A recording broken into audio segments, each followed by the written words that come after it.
सरकार के समग्र दृष्टिकोण की मूल भावना के अनुरूप सरकारी एजेंसियों को उनके कार्गो के समाशोधन में अधिमान्य व्यवहार हेतु एयू प्रत्यायन का लाभ लेने के लिए प्रोत्साहित किया जाएगा।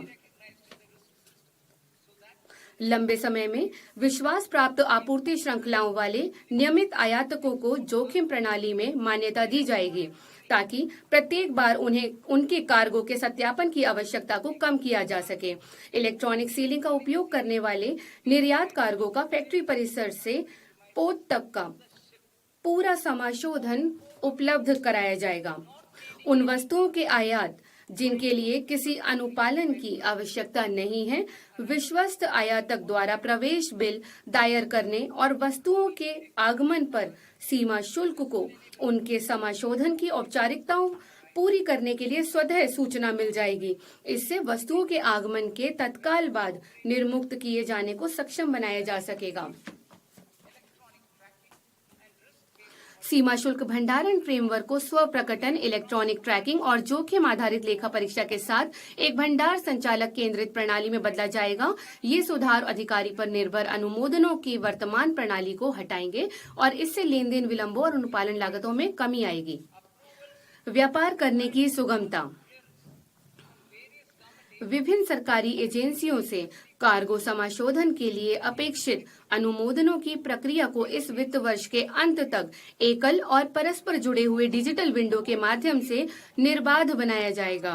खाद्य, औषधि, पौध, पशु और वन्य जीव उत्पादों जो निषिद्ध कार्गो का 70% होता है के समाशोधन में शामिल प्रक्रियाओं को अप्रैल 2026 तक प्रचालनात्मक बना दिया जाएगा। जिन वस्तुओं के लिए कोई अनुपालन अपेक्षा नहीं है, उन वस्तुओं को आयातक द्वारा ऑनलाइन पंजीकरण पूरा करने के तत्काल बाद सीमा शुल्क द्वारा शुल्क के भुगतान के अध्ययन समाशोधित किया जाएगा।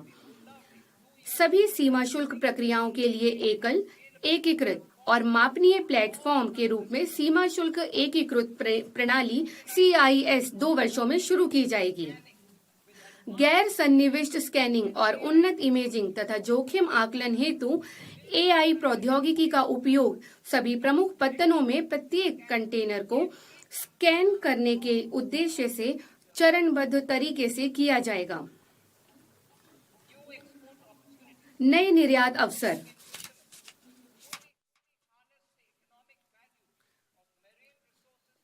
हमारे क्षेत्रीय जल क्षेत्र के बाहर समुद्री संसाधनों के आर्थिक मूल्य का पूर्ण रूप से दोहन करने के लिए भारतीय मछुआरों की सहायता के लिए निम्नलिखित उपाय किए जाएंगे। क, विशिष्ट आर्थिक क्षेत्र EEZ अथवा बीच समुद्र में मछली पकड़ने वाले भारतीय नौकाओं द्वारा पकड़ी गई मछली को शुल्क मुक्त किया जाएगा। विदेशी पत्तन पर ऐसी मछली के उतराई को निर्यात वस्तु के रूप में स्वीकार किया जाएगा। मछली पकड़ने, पारगमन और ढुलाई के दौरान दुरुपयोग को रोकने के लिए सुरक्षा उपाय किए जाएंगे। ई-कॉमर्स के माध्यम से वैश्विक बाजारों में पहुंच के लिए भारत के छोटे व्यवसायों, कारीगरों और स्टार्टअप की आकांक्षाओं को सहायता प्रदान करने के लिए कुरियर निर्यातों पर प्रति खेप 10 लाख रुपए की वर्तमान मूल्य सीमा को पूरी तरह हटाने की घोषणा करते हुए मुझे हर्ष हो रहा है। इसके अलावा ऐसी खेपों की पहचान के लिए प्रौद्योगिकी के प्रभावी उपयोग से अस्वीकृत और वापस लौटाई गई खेपों के प्रबंध में सुधार किया जाएगा।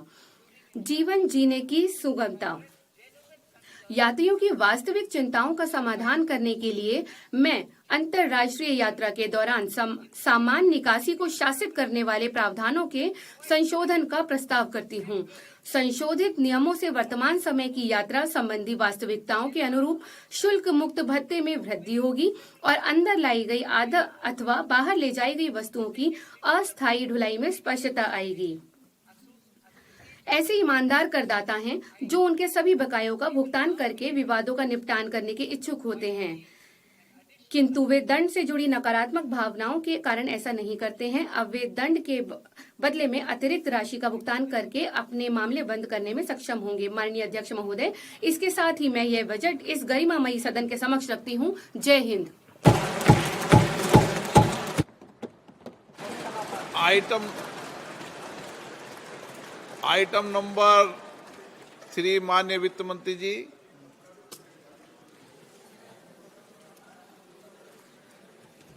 Item number 2, sir. 3। Sir, with your permission, I rise to lay on the table of the. आपकी अनुमति से सदन के पटल पर मैं अनुच्छेद 3 जो कि एक FRBM विधेयक से संबंधित है, जिसमें मध्य अवधि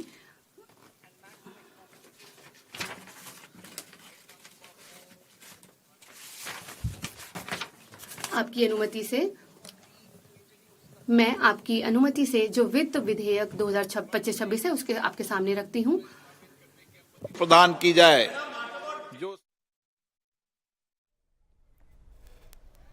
तो बड़ी खबर आपको बता रहे दिल्ली से, जहां पे संसद में पेश हुआ है आम बजट 2026-27। वित्त मंत्री निर्मला सीतारमण ने संसद में बजट पेश किया है। केंद्रीय वित्त मंत्री निर्मला सीतारमण को आप सुन रहे थे, संसद में वो आम बजट 2026-27 पेश कर रही थी। सेमीकंडक्टर मिशन 2.0 लॉन्च हुआ है और तमाम बजट भाषण में क्या कुछ निर्मला सीतारमण ने कहा है वो आपको बता रहे। बायोफार्मा शक्ति के लिए 10,000 करोड़ दिए गए हैं।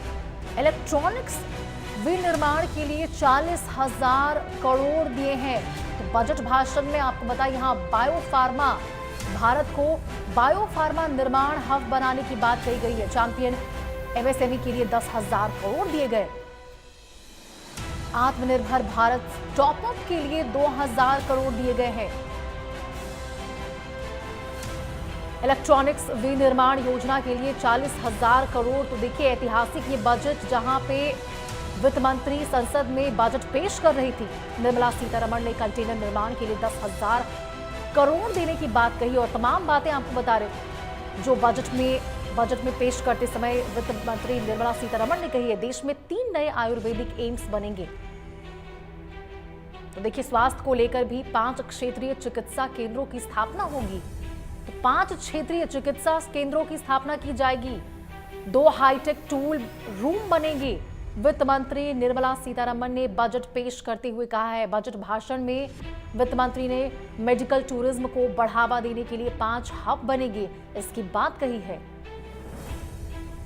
और इस तरह से संसद में आपको बताएं, ये आम बजट 2026-27 पेश हुआ है। आप वित्त मंत्री निर्मला सीतारमण को सुन रहे थे, जो केंद्रीय वित्त मंत्री यहाँ पे बजट पेश करती हुई नजर आ रही थी।